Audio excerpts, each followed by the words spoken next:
Kayode, still a lot of pressure on the Nigerian equities market, the all-share index lower than what it was on Friday. We've been seeing these kinds of movements, one day up, one day down. What's going on? Well, there's nothing really to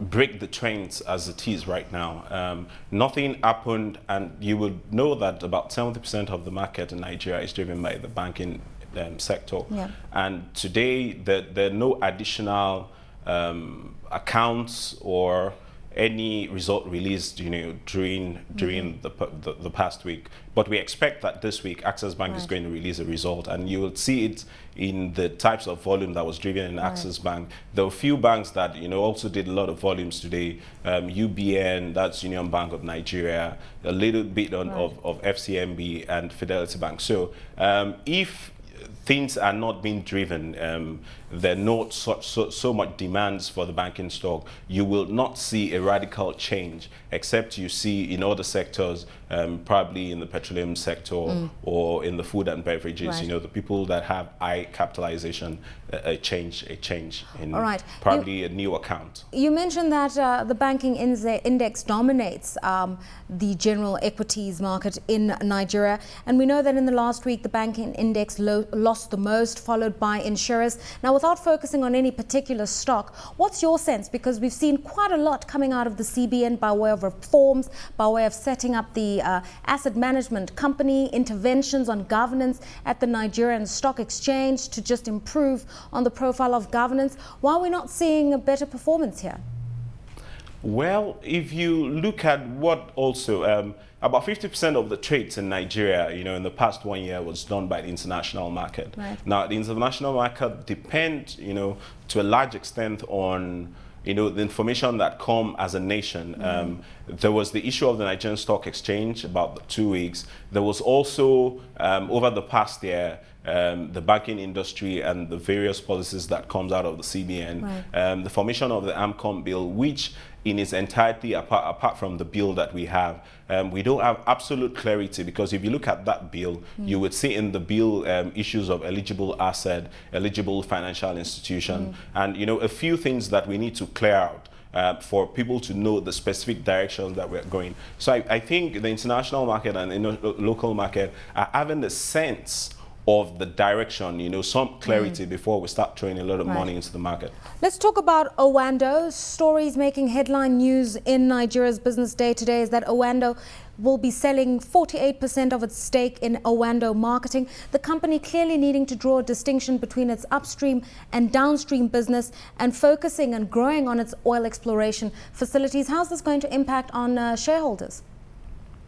Well, let's look at that from two perspectives.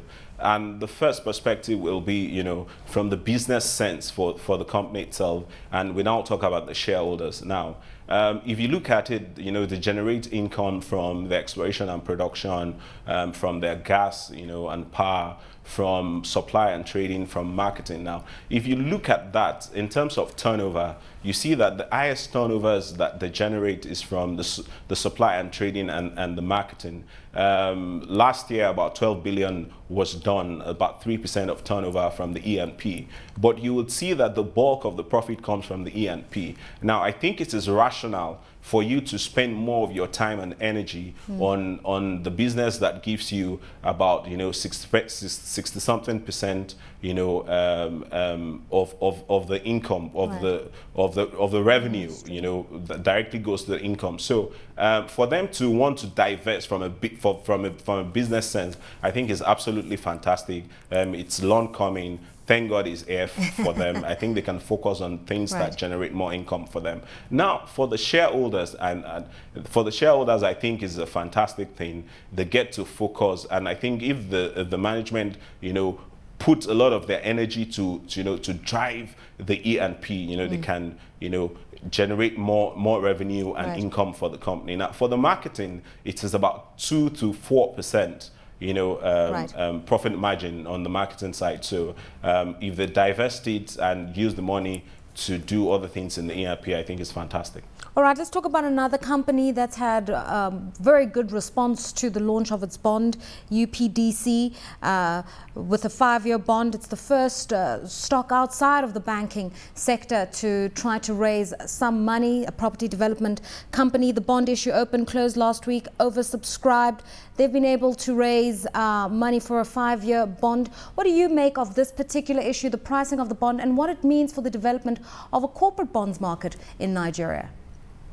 Well, I think it's a welcome development, and I think kudos to UPDC, for being able to issue this bond and price it, in the 10% range. I think it's fantastic. It is good for Nigeria.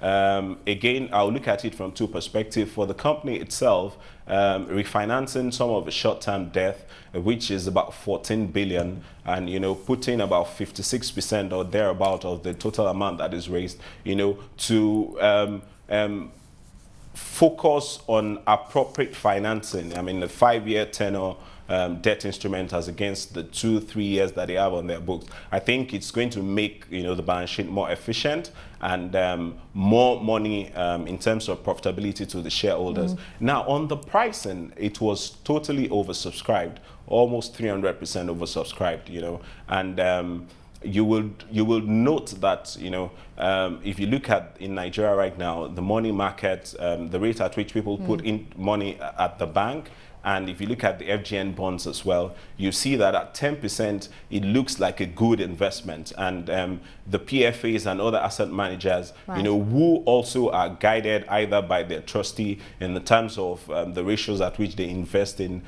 corporate bonds, equities, and the PFAs, who clearly have a guideline, bonds like this will be, attractive to them.